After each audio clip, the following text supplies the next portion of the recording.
recording this. So I guess we'll get started. I want to respect everybody's time. Thank you everyone for joining us today. I am Charlotte Davis. I'm the Executive Director of the Rural Maryland Council. Today we're going to go over the fiscal year 2024 grant information. Our purpose today is really to go through the nuts and bolts of the grant program and give you all the information that you need to apply and how we apply and what our criteria are, what we're looking for, and the necessary components of a successful grant application to the Rural Maryland Council. Our goal is that you feel comfortable and confident that you can apply through our grant portal and successfully submit an application. We ultimately want to fund everybody. Our goal is that everybody has a successful grant application. So we conduct these information sessions. We offer technical support. So please, if you encounter any challenges along the way, we're here to assist you, myself and the other RMC staff. So the format today is we will do about 45 minutes of a presentation. I'll roll through some slides and then we will take your questions. If you have questions during the presentation, please put them in the chat. We will go back and review those so that we can make sure we can get your questions, and then at the end of the presentation we'll open it up and you may ask questions directly at that point. We are recording. We will put these slides up in this recording on our website, so they will be available. And we do have in-person information sessions scheduled throughout the state. You are welcome to join us at those. However, we are basically going to be repeating this presentation. It won't be new information, but basically, this is the nuts and bolts of what we feel you're going to need to apply to the grant program. So appreciate your interest in applying, and I'll get started through the program. And if you could mute yourselves and please put your name and organization, rename yourself so we know who you are and everybody else. And please, if you haven't already, introduce yourselves in the chat. So everybody knows who's here. So welcome and excited to kick off this fiscal year 2024 grant information session. And of course, I'm not able to advance. There we go. Okay. So just for those of you who may not know who we are, the Rural Maryland Council, we're an independent state agency. We're located in the Maryland Department of Agriculture, and RMC, we are state employees. So we are a part of state government.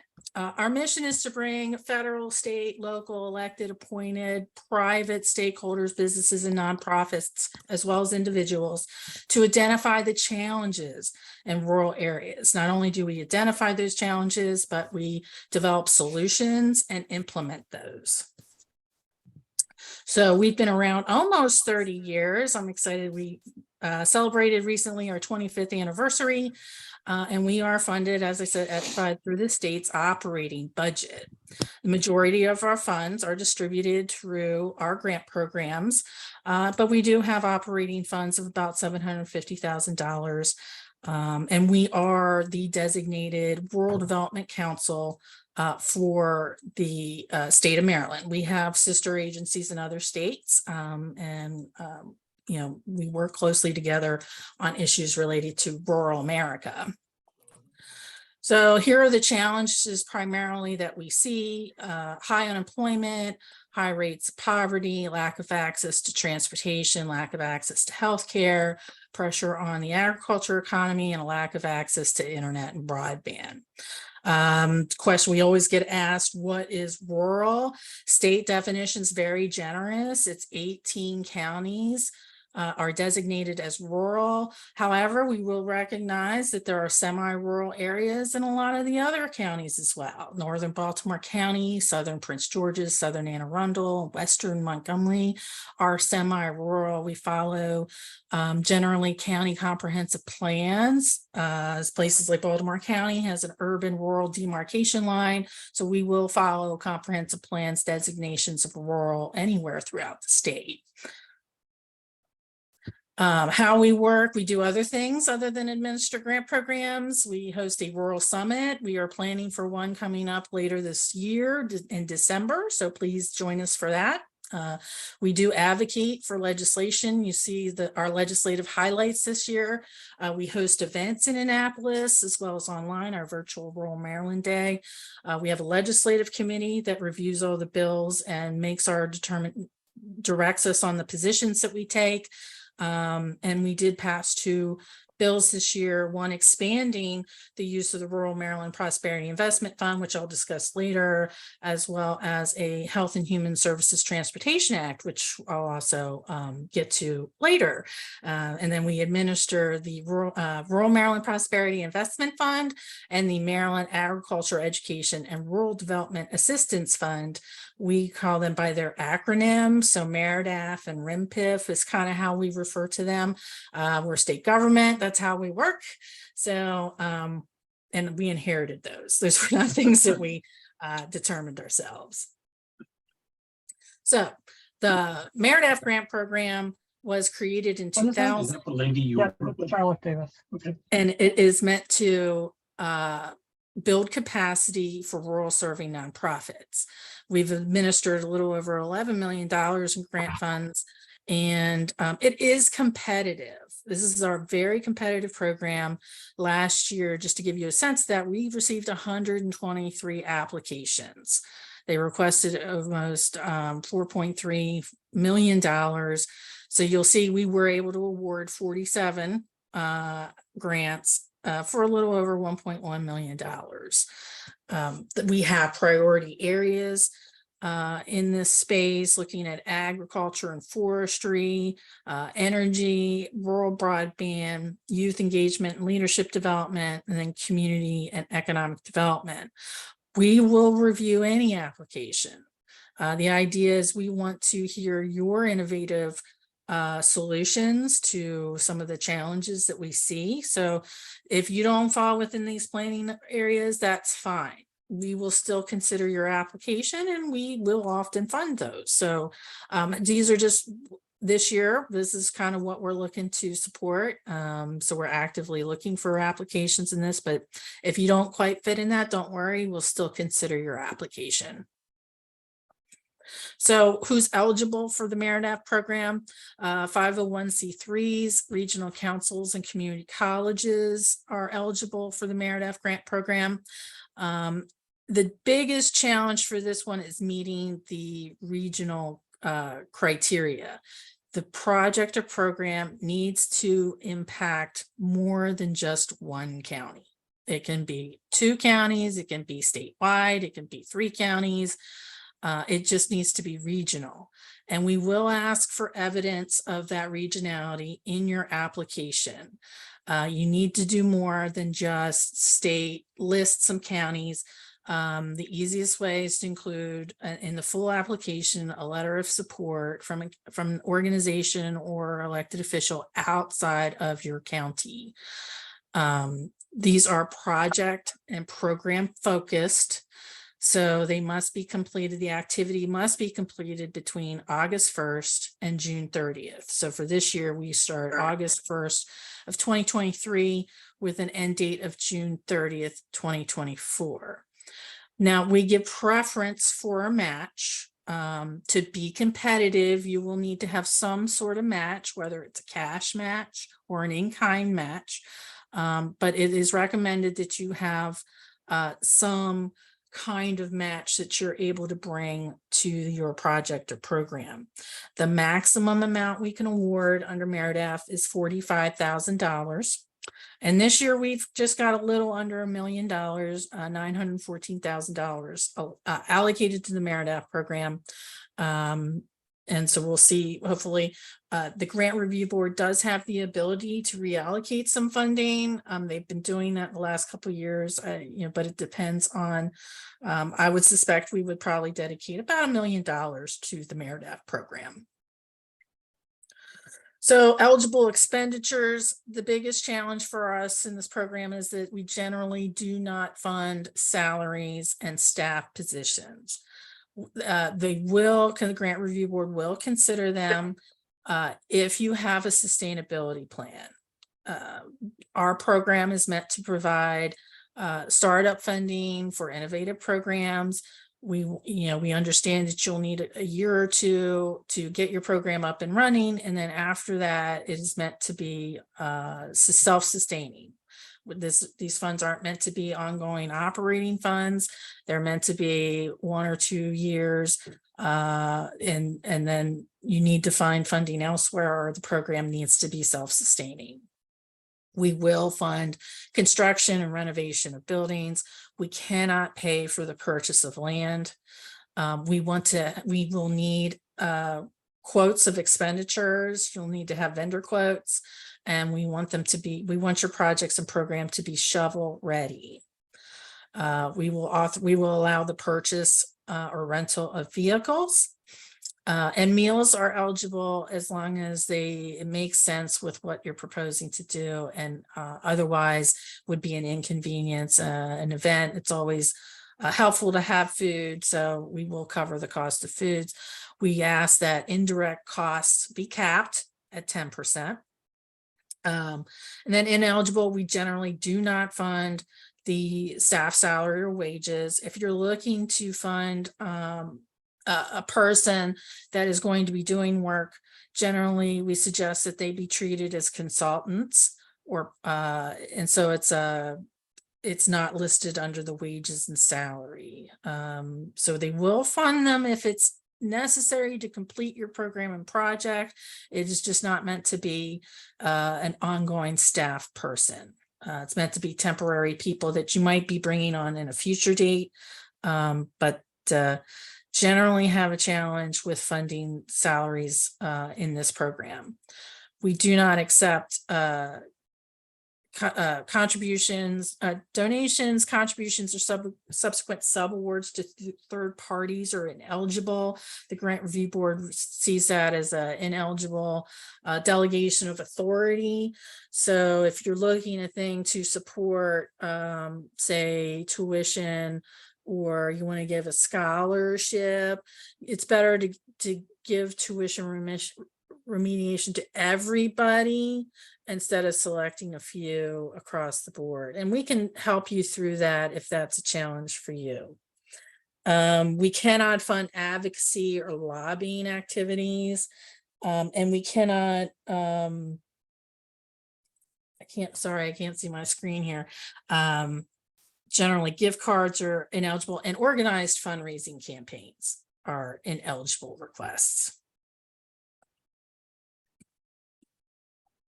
And so here's some description of some of the projects we funded in the past. If you go to the Rural Maryland Council website, rural.maryland.gov, under publications, you can find access to all of our annual reports.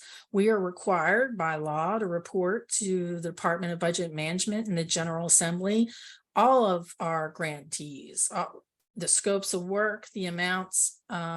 So you may go on to the website and see all of that through the annual reports. And if you find something that is close to what you propose, we can even share some of those documents with you with permission from the grantee.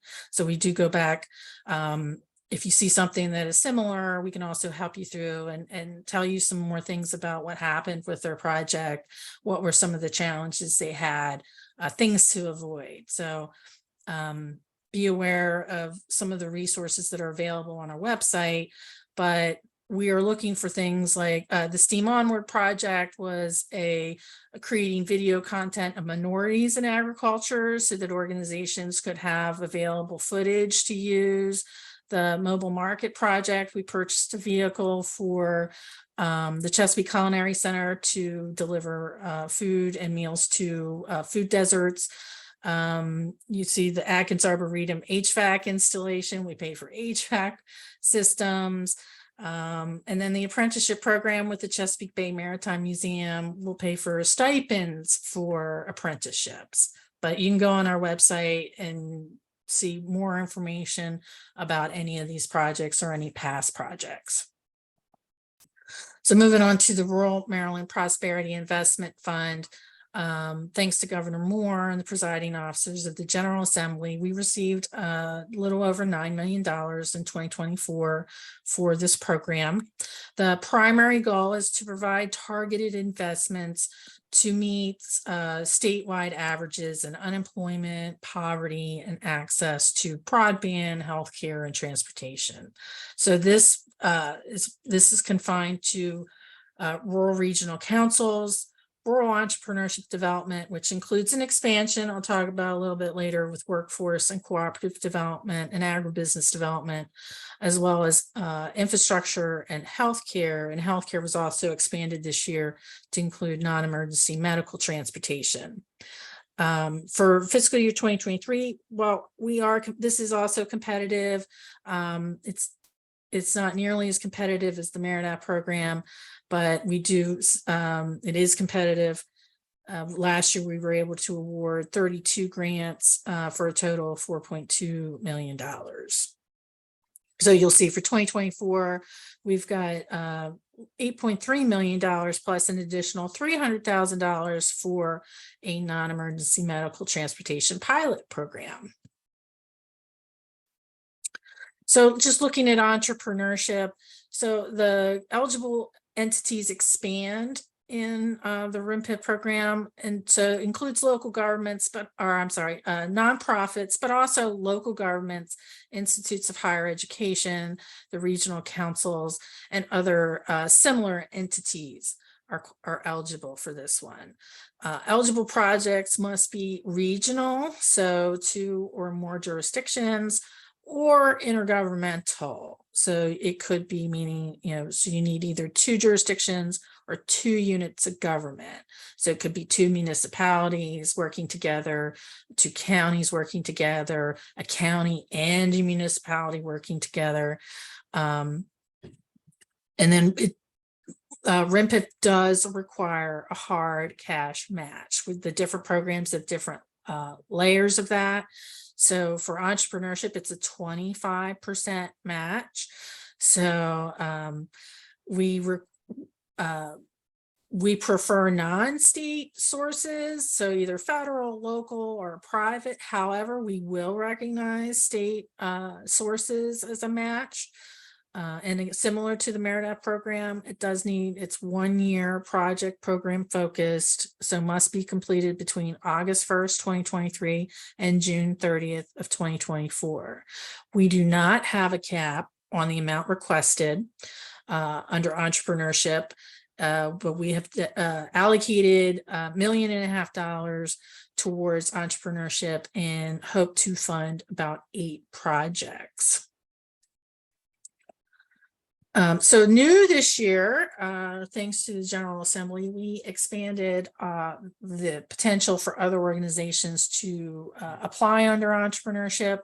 So rural agriculture development could apply, rural cooperative development could apply. We have been funding some innovative programs. Chesapeake Cut Flour Exchange is a cooperative, and then workforce development. We have seen an increase in requests the last couple of years in workforce development, mainly related to youth in STEM education, summer camps, apprenticeships. So we felt it important.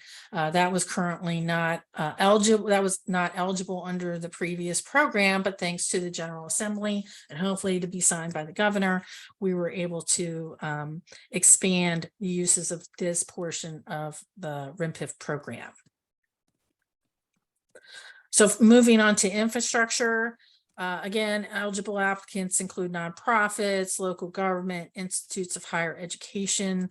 The purpose is looking at water, wastewater, housing, broadband, transportation to improve rural economic development. The proposals under infrastructure must be intergovernmental. You must have 2 units of government participating in some way. Could be federal, could be state, could be local. It has to be intergovernmental. We can also only fund 25% of the total project cost. So you will need to have a 75% match from non-state sources in order to be eligible. This one's similar to entrepreneurship, where we don't have a maximum grant amount requested. We have allocated $1.5 million for this, and optimally look to fund 6 to 8 projects a year under this program. So looking at the healthcare program, similar to entrepreneurship and infrastructure, it expands to include nonprofits, local governments, institutes of higher education. This one you can be regional or intergovernmental, like the entrepreneurship program. Still project focused, 1 year program focused, August 1st to June 30th. No maximum grant amount. We've allocated $1.5 million for healthcare projects, and then we have an additional $300,000 for non-emergency medical transportation. We do have some focus areas in here, so you'll see telehealth, improving access to medical and dental care, retention and recruitment of healthcare providers, oral and dental health, chronic disease management, behavioral mental health are definitely priorities. You will need a 50% match for the healthcare program, and that is a hard cash match. So here is a little bit more information. We sponsored and drafted legislation that was passed and hopefully will be signed by the governor that proposed a rural pilot program. And we were allocated $300,000 for that, and we're looking for projects that encourage coordination between the different industries, provides interregional, inter-county transportation, meaning you're moving people in and out of the county to other counties, and then offers on-demand response. And then we are asking for impact and ways to measure success in that program. And actually all the programs will ask you for that. Just put this in, if you're not familiar with your rural regional councils, we would encourage you to be, because they do receive funding through us as well. Each of the 5 regional councils will receive $600,000 in fiscal year 2024.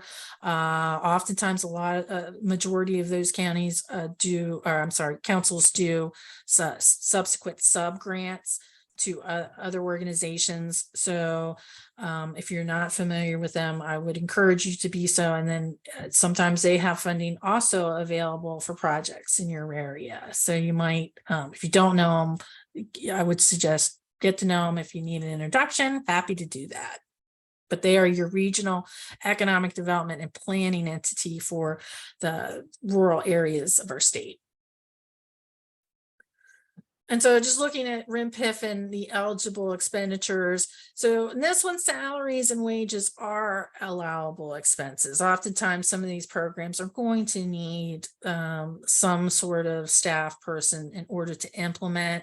We definitely are looking for sustainability. So please, if you ask for salaries and wages, you will need to indicate what your sustainability plan will be. We cannot purchase land. Our funds cannot be used for that, but we will, you can ask for construction and renovation of buildings. Some pre-construction expenses are eligible, such as permitting, engineering, design. Please include quotes of your expenditures. We do allow the purchase and rental of vehicles as an eligible expense. And again, we ask that administrative expenses be capped at 10%.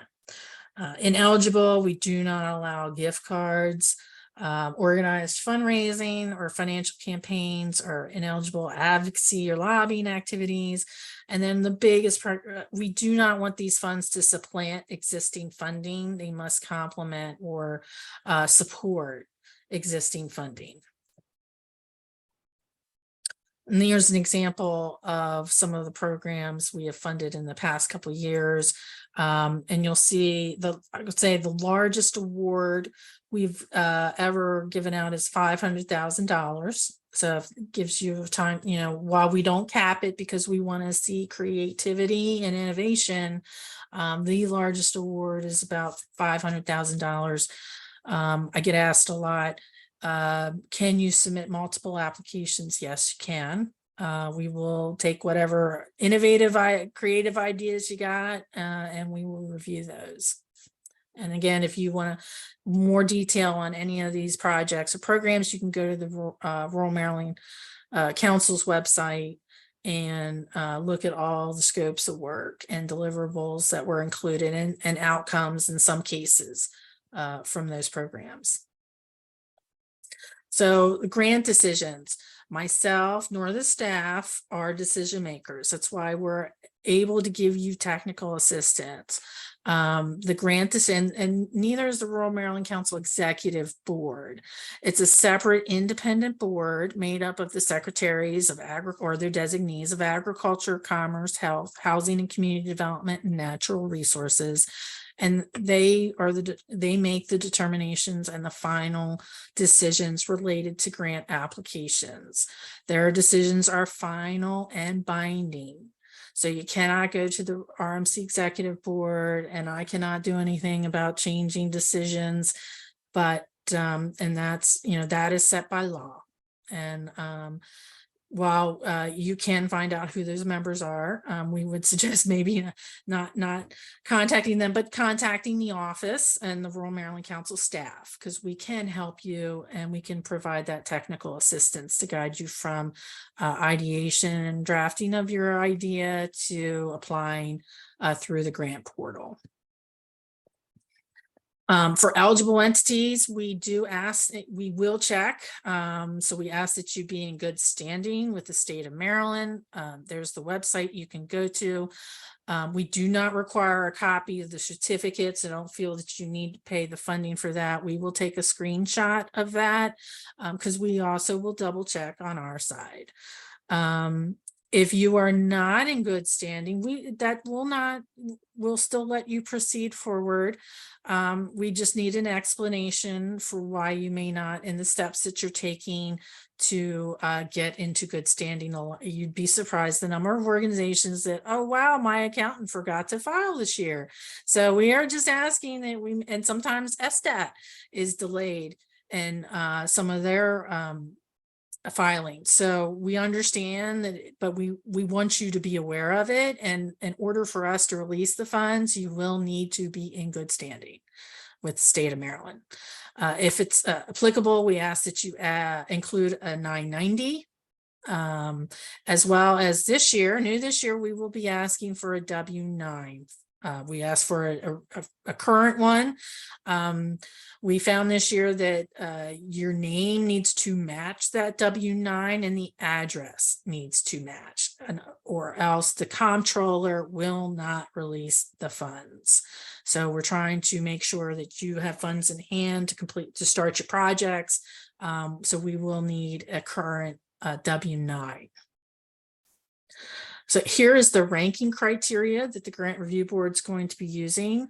The biggest one is, are you serving a regional, statewide, rural constituency? Do you hold the applicable tax designation, or your government?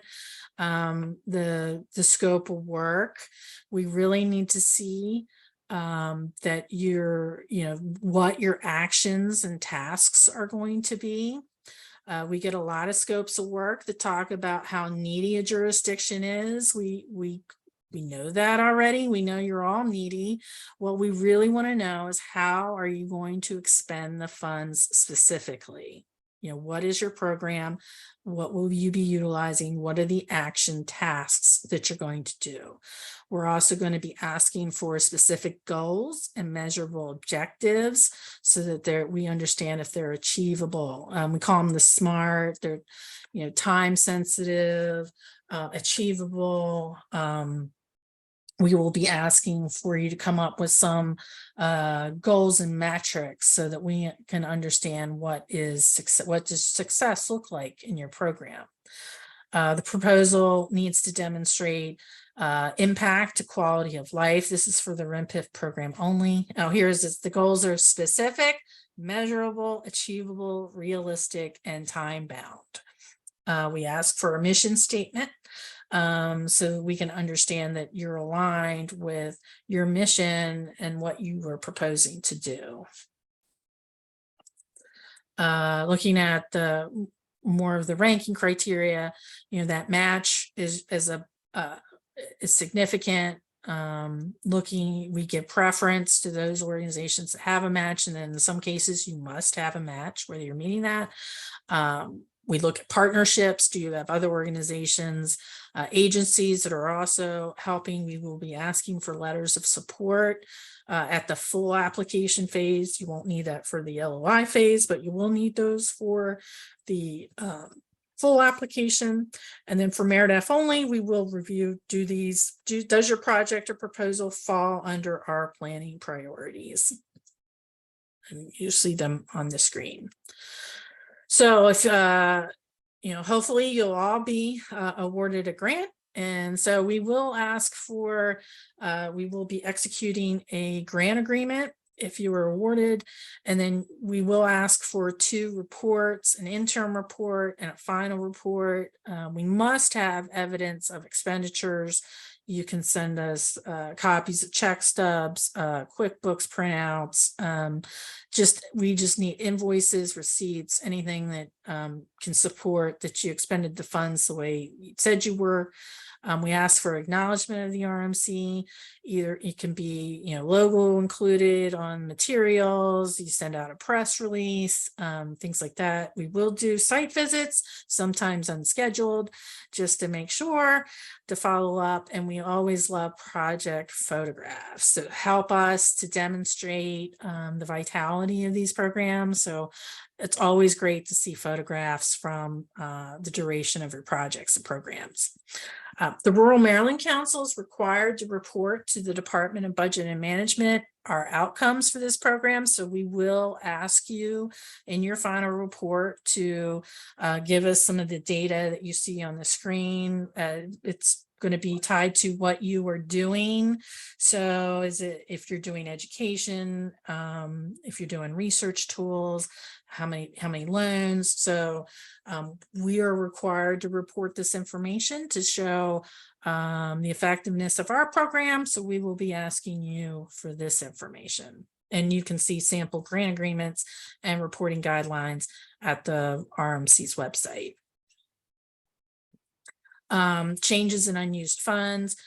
We really do not, we will work with you if you find that you need to change something in your scope of work, or you find near the end of the project you have unused funds.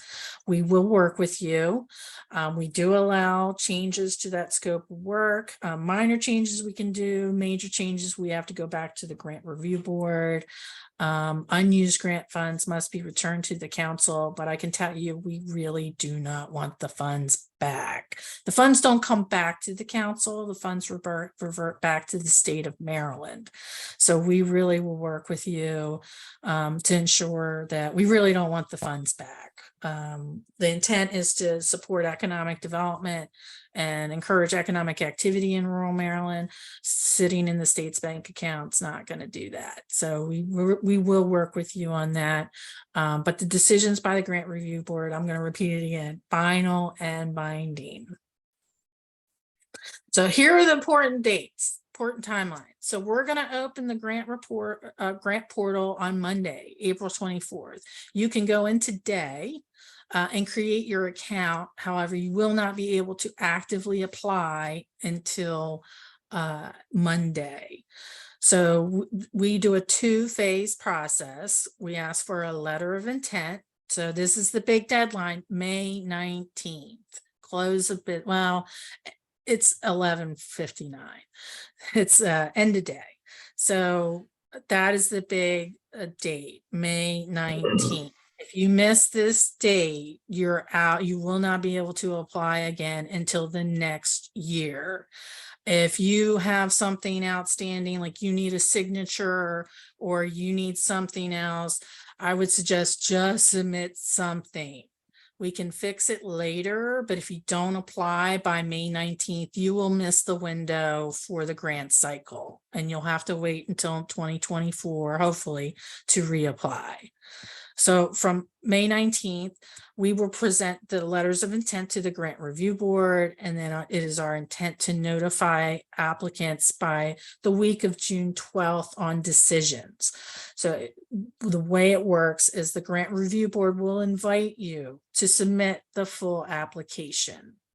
So if you are determined by the grant review board to submit a full application, that will be due Friday, July 14th, 2023. And that is a pretty hard deadline. From there, we present it again to the grant review board, and then making final decisions the week of, I think, having them announced on August 14th. So from there, if you're awarded a grant from us, we forward fund. So we will execute a grant agreement and then send you a check. Our goal is to get checks mailed out October, November of 2023. So it is, we try to move on a fast time frame, but the important is to remember May 19th. If you miss that deadline, you're going to be out of the program for the year. So please, if you're intending to apply, May 19th is the date. And so what's new this year? We did change the portal slightly. It's a new name. So you'll see here 2024 grant opportunities. So you make an application and then you select either MAERDAF or RMPIF. So please read the instructions. We try to help guide you between the differences of the program through the tool. And then we do have the collaboration tool that allows others to also work on your application. You may submit multiple applications, but you will be asked to select, again, which program are you applying to. So if you don't know, if you're unsure of what program should I apply for, pick one and we can figure that out later. This branching gives us that ability to switch it around. Unlike last year, if you applied, we had to do a lot of work on our end and on your end to make sure we got you in the right program. We're hopeful that this new capability in the software will help simplify things for you. So you don't have to make multiple applications to two programs. You can make one, select the appropriate program, and if it's not right, we can fix that later. So hopefully it improves your experience of the portal. So tips to remember for the letter of intent, we're really only looking for a 500-word or less narrative. Like I said, we do not want to know about demographic data that you're needy. We know what we really want to know is what are the action tasks that you're going to do and what is the potential impact of that. So for phase 2, we expand that narrative out. Like I said, it's invitation only, but having that clear and concise scope of work. What's the goal of the project? What do you hope to achieve? We're really looking for the strategies, the outcomes, and the actions. Please write as someone who does not understand your industry. I cannot guarantee that the grant review board or the reviewer is going to understand your industry. So stay away from jargon and make sure you know people who do not understand what you're doing, your industry, they can understand what you're going to do. We ask for a good mix of materials. We don't really want 20 letters from every elected official. And if it's a form, it's the same letter, that's really not helpful. But having letters of support from maybe patients or users of your program, parents, other supportive partners, those are really helpful. So we would ask for a mix of supportive material. You can include newsletters, newspaper articles, anything that supports, your program and that conveys important information. We advise that you do your application in Microsoft Word and then cut and paste your narrative into the software. We do have some we have a grant workshop that's available on our website if you need more tips on grant writing in general. And we always recommend the governor's grant office. They've got a lot of tips and materials on how to apply for grants there as well. So here's the program logic model.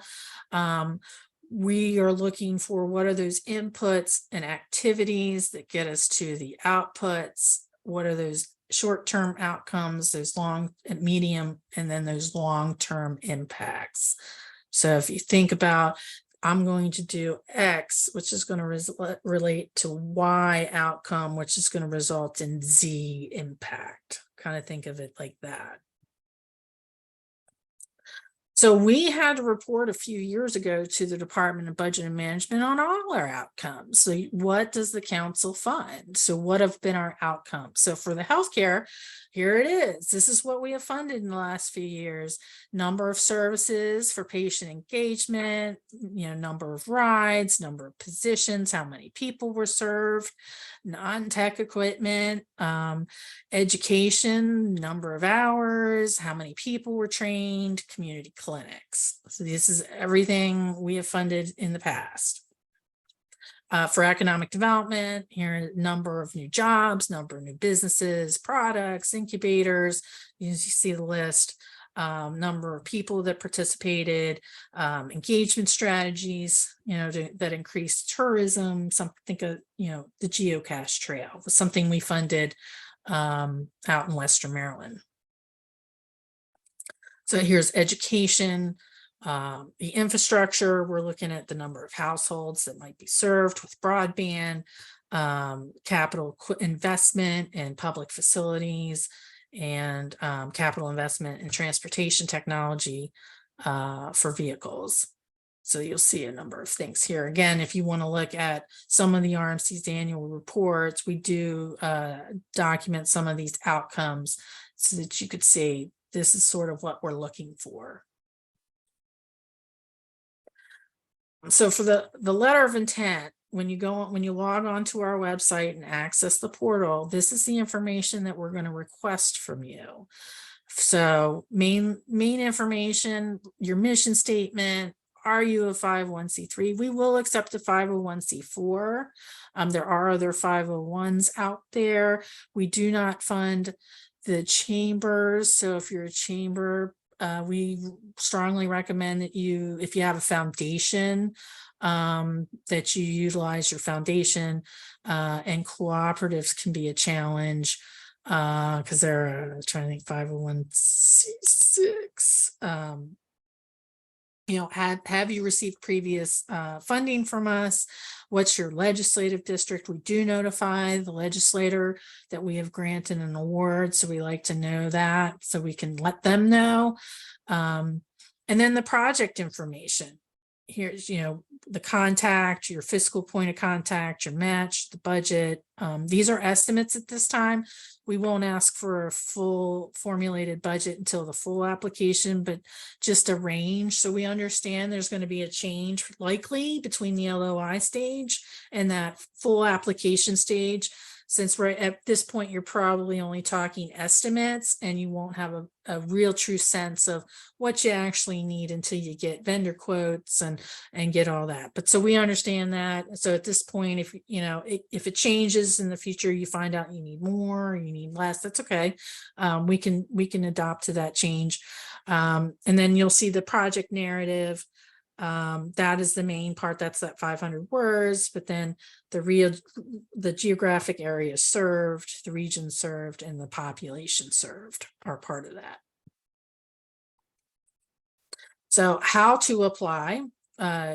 You want to go to our website at rural.maryland.gov, click on the grant opportunities, and then that icon in the upper right hand corner, that is what you want to click. It will take you to a third-party site. We host our platform on Found It. So they host this is a cloud-based system, and but you can access it two ways, but we would recommend just going to our website to do that and click on that icon. It says click here to access grant portal. Click on that.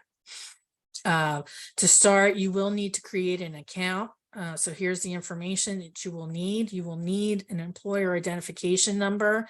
And for those of you that may not have that, if you're in a stage of early development, or you're not an eligible entity, you may have a fiscal sponsor apply on your behalf. So, you would need to use if you're using a fiscal sponsor, you're going to need their identification number. Please keep a record of your name and password. You will need it in the future. If you have a previous employee, we can work on that, but we will have to fix that on our side. Main challenges are if you've got multiple applications, they all need to be consistent with the same identification number. So I have run through that as quickly as I could. So here's our contact information. Please do not panic when we get closer to May 19th. If you have something come up, a computer crash, like a signature, just contact us. There's our email. You can email us, just call us. Do not panic. We will not disqualify you if something happened on your end. Some years we have crashed our own system and people couldn't apply. So we will work with you. We will not disqualify you if something like that happens. So please don't panic. Just call us, just contact us. We will work with you. So looking at questions that are in the chat, do you submit the LOI in the portal? Yes, you click on, we want you to go through our grant portal and to submit that letter of intent. We do want you to do that. And next question I see is, do you fund existing programs that received funding in the past year to continue expand? Yes, we do. So we typically fund, we will fund the same program up to 3 years. And then after that, we will still continue to fund the same organization, but you're going to have to make a new request or a different project, different program. You'll see, if you look at our annual reports, we do have a number of organizations that, especially for larger programs and projects, a large construction project is going to take a few years. So if you're proposing a large construction project, we ask that you consider phase one, phasing it in, phase 1, phase 2, phase 3. I think we've had a phase 1A and a 1B and then a phase 2A. And so we understand that if it's a new startup program, you're going to need a year or two to get up and running and become sustainable. So yeah, you are eligible to continue to receive funding. If you received a grant last year in 23, you are eligible as long as you are submitting your reports on time and showing progress. You are eligible for funding for this year in 2024. So what if the organization is brand new, formed this year? Yeah, we will still fund you. We do not have a requirement that like the federal government that you need to have 3 years of operating. You will need to have a identification number. So we will be looking at articles of incorporation, bylaws. But if you're new, that's okay. You are still eligible to apply. And if you don't think you're going to get your IRS designation, we usually recommend that you find a fiscal sponsor. We are familiar with that. There are oftentimes small organizations that they're more of collaboratives, haven't gotten all the organization done yet. They're in process. Maybe they've applied to the IRS, haven't gotten that ruling yet. So it's still possible to apply. If you're not anticipating your identification number by August, or September at the latest, we cannot we cannot disperse funds without it. So if you think you're not going to get that ruling until later, you might want to find a fiscal sponsor to apply on your behalf. Somebody, when will all this be due? May 19th. May 19th is the big date. If you don't get in by then, we just need something. You know, it doesn't have to be perfect. If it's missing signatures, we can live with that. We can get signatures later. You know, don't. But if you miss May 19th, you're going to miss the grant cycle for 2024. What is needed for the LOI? I think hopefully I answered that question. I put it up there.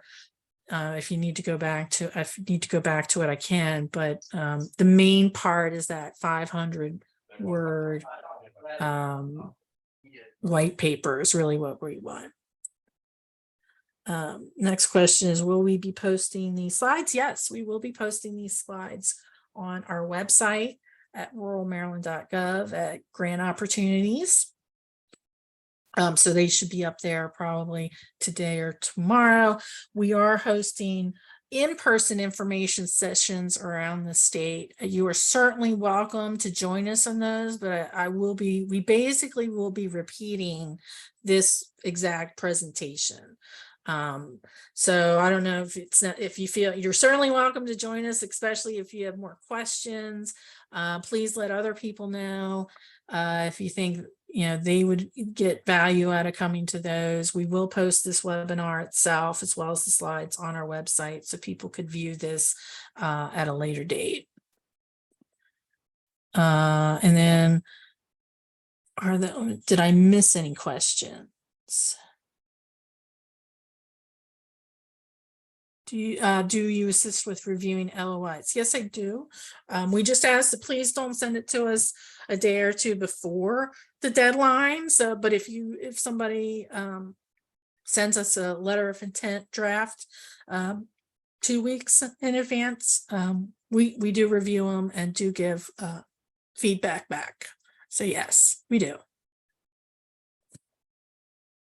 And I think with that, I think I've gotten all the questions that were in the chat.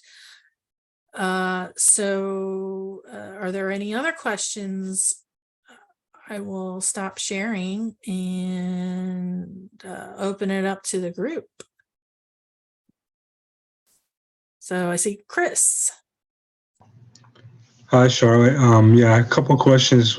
I work for the Alice Ferguson Foundation. We're an environmental education organization. We're located on the border of PG and Charles County. We do offer our educational programs to students throughout like the DC area, but it's primarily PG County and Charles County. So is that like a project that would be eligible for funding if we're asking for money to support our environmental education programming? It's possible. We would want to know, you know, outcomes, and we're really interested in agriculture education. So, you know, and we would be interested in the bridge between suburban and rural, and that's why ag education for us would be important. Okay. But yeah, we do have a summer program. I saw that was a specific mention. It's a summer camp for environmental education. Would that be more likely if it was for summer camp? we do. So we do fund it. The challenge with the summer programs is the timing doesn't work. So when we're making the final decisions in August, a lot of times you've already completed the summer camp. So you can ask for next year, 2024, for expenditures this year. The grant review board doesn't like to do retroactive decisions. So we've encountered that. That's why we expanded the entrepreneurship to include workforce, because it's trying to get to these summer camps.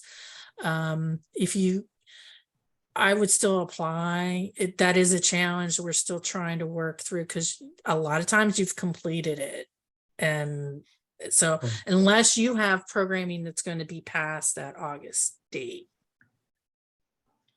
Okay, no, I mean, I guess I could ask for it for 2024 summer though. That would be, we're gonna offer it next year too, so. Mm-hmm. Mm-hmm. Okay. All right, thank you. Sure. Thanks for joining us. Are there other questions? Sure. You're all going to be able to, we're going to be able to fund all your great applications, right? We want you all to be successful. So if things come up, let's see, if we have multiple agencies working together on a new initiative, do we need to choose a lead agency? You would need to determine who is going to be responsible for one receiving the check. That's the main, who is going to get the check, and then who is going to be making sure that all the different components are that the expenditures are paid for. So we would suggest you pick a lead agency and then develop out an MOU if you've got multiple partners doing multiple components, so that you're clear on who's doing what. But you don't necessarily need to choose a lead agency. What we're most concerned about is, where do we send that check? And then who from there at that point is going to be distributing the funds to all the partners. So I hope that was helpful. Okay. Chris? Yeah, I just had a quick question about the letter of intent. So is that the point where if we have multiple ideas that we want to potentially fund, that we would put them in, just write a handful of letter of intents for programming, and then Yeah, we would want, if you've got different multiple ideas, yeah, we'd Yeah. want a different application for each idea. Yeah. And we will accept multiple. And in fact, we have funded multiple. I think last year we had 3. We had one organization receive 3. So it's possible to get multiple applications. Now, we would recommend that if you're going to submit multiple applications, to please prioritize, because what I don't want to have happen, which has happened, we'll grant the one that wasn't the priority. Yeah. And so that's what we don't want to do. We want to make sure that, you do, your main thing's taken care of first. So we would ask for just please prioritize and let us know which is the one you definitely want versus the others. Sure. Thanks. Sure. So other questions?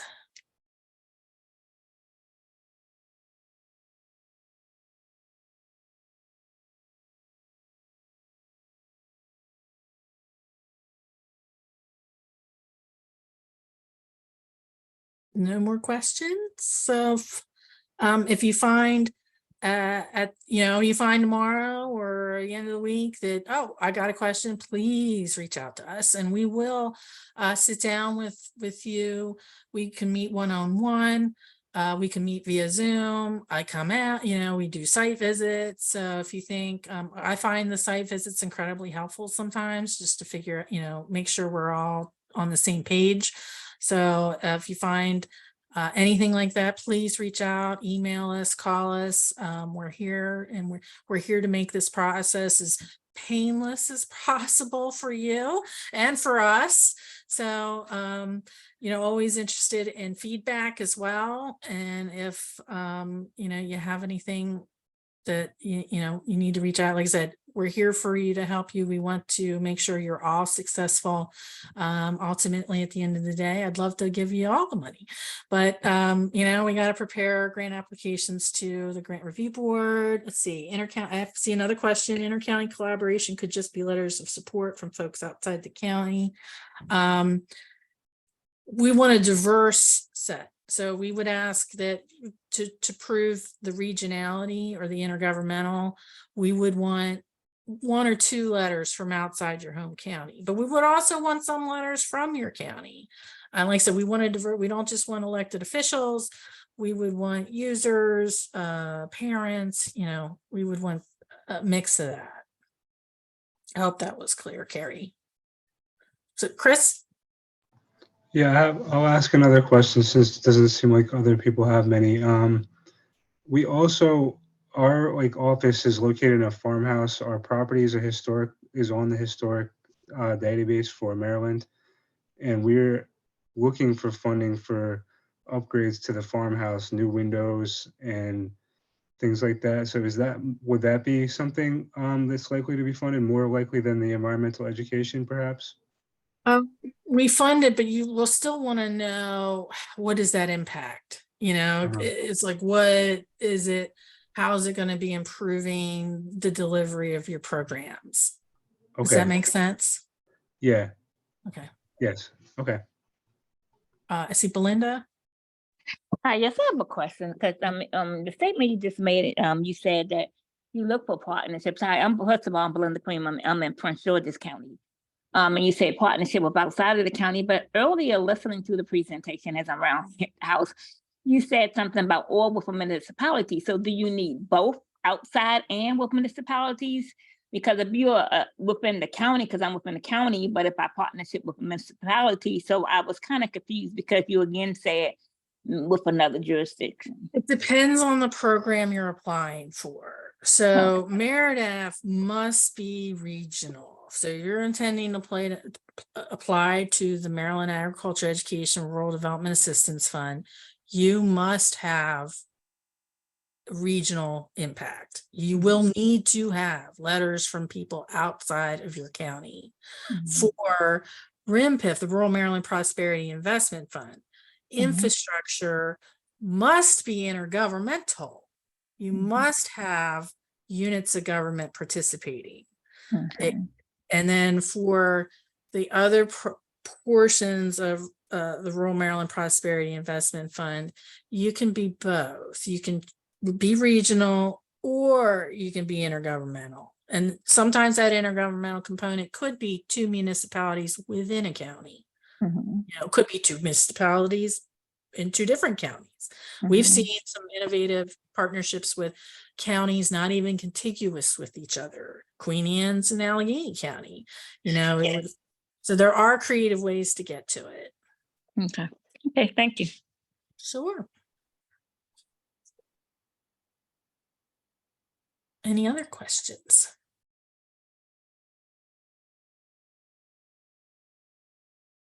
We will be, I have a question.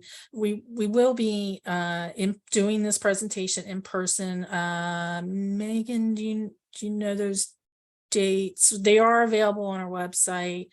Megan will be tomorrow in Southern Maryland at the nonprofit conference.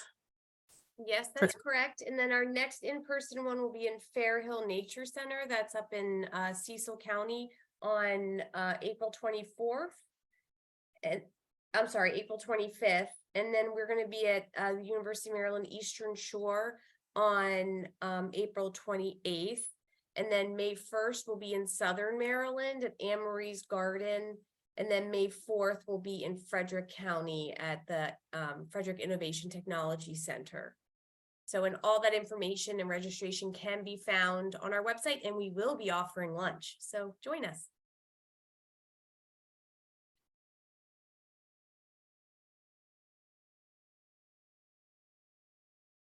Yeah, and a lot of times, we will try to get feedback from the grant review board in those phases. So for the letter of intent, if you're invited to apply, sometimes we will get that, that feedback from the grant review board on, here are issues, here are things we had questions about. Please, when you submit the full application, address these. If you're not successful in either the LOI phase or the final full application phase, we do try to give you that feedback to improve. A lot of times there's just a question that the grant review board has, and they'll say, well, or, they'll make a determination, well, you're not quite shovel ready, so we want you to reapply. So we do try to get that feedback. And then if you need assistance in identifying other sources of funding, we can help you do that too. I serve on a number of other grant review boards for other agencies. So like if you're a cultural amenity, the heritage areas offer a grant program. The manufacturing, you've got all kinds of commerce has got programs, Department of Natural Resources, for health, for you guys in health. A lot of times you don't think to go to USDA, but actually USDA will fund healthcare facilities. So there are some places that you might not have thought about that you might be able to get funding. I oftentimes recommend folks looking at the video lottery terminal funds, the Volt funds. 50% of those can be spent outside the territory confined to a casino. They can be spent statewide. So those are often a good place to go. See, we've got some more questions. Do we fund architectural engineering fees? We do. You got to be careful on that because you can get caught in this. You're not shovel ready yet. So you will need a clear construction timeline at some place. But yes, architectural design, permitting, engineering fees are eligible, and we have funded some of those. What is shovel ready? We want to see construction like actual. So meaning you've got your financing lined up, that you are online to break ground or start your project. We know for some of you, you need our funds first. You don't have the capacity that you need our funds in order to get started. So we recognize that sometimes when you get to that interim report, you don't have anything to report yet. We have a couple from this year that, you know, they're like, we haven't received your funds yet. So what can we haven't started our project, and we can see that, but we would really want to see that you're getting ready to begin construction before June 30th of 2024. That's, you know, that you have the capacity, you've got everything lined up, you've got permits, you've got design, you've got, you know, that you're going to start construction within that calendar year. I hope that made sense. That that you're going to be ready to go and start. You don't have to complete it. During COVID, we had a lot of extensions. You said, if you find that we're getting near the end and you're not going to be done, that's okay. We will grant extensions. We're generally authorized staff to offer a 6-month extension. Anything beyond that, we have to go to the grant review board. It is fairly routine, I would say. We will not extend beyond 2 years, however. So if you've got a grant from us and it's been 2 years since the deadline, they generally will ask for the funding to come back to us, whatever has been unexpended. That's generally, if you find we get at the end and we've asked for you to return the funds, oftentimes we will give you preference. So say you're one of the ones that maybe you're not quite shovel ready and you find like, oh, this is going to take us another year. We would ask you to return the funds, but then we will give you preference the next year that you apply, especially if you return. We try to recognize good behavior. And if you return the funds, we will put you back in good standing. Like I said, we generally don't want money back. You know, that's a failure on our part. We really do not want the funds back. We want you to use them wisely, and we want it to be, developing and impacting your community positively. Doesn't help us if it comes back to the state. So, Belinda, do you still have a question? I see your hand still raised. I don't know if.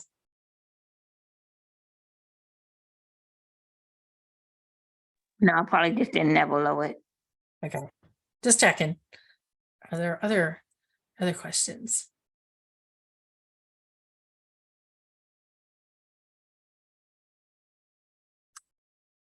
So if not, I want to thank you for your time. Thank you for joining us. Thank you for your interest in our grant programs.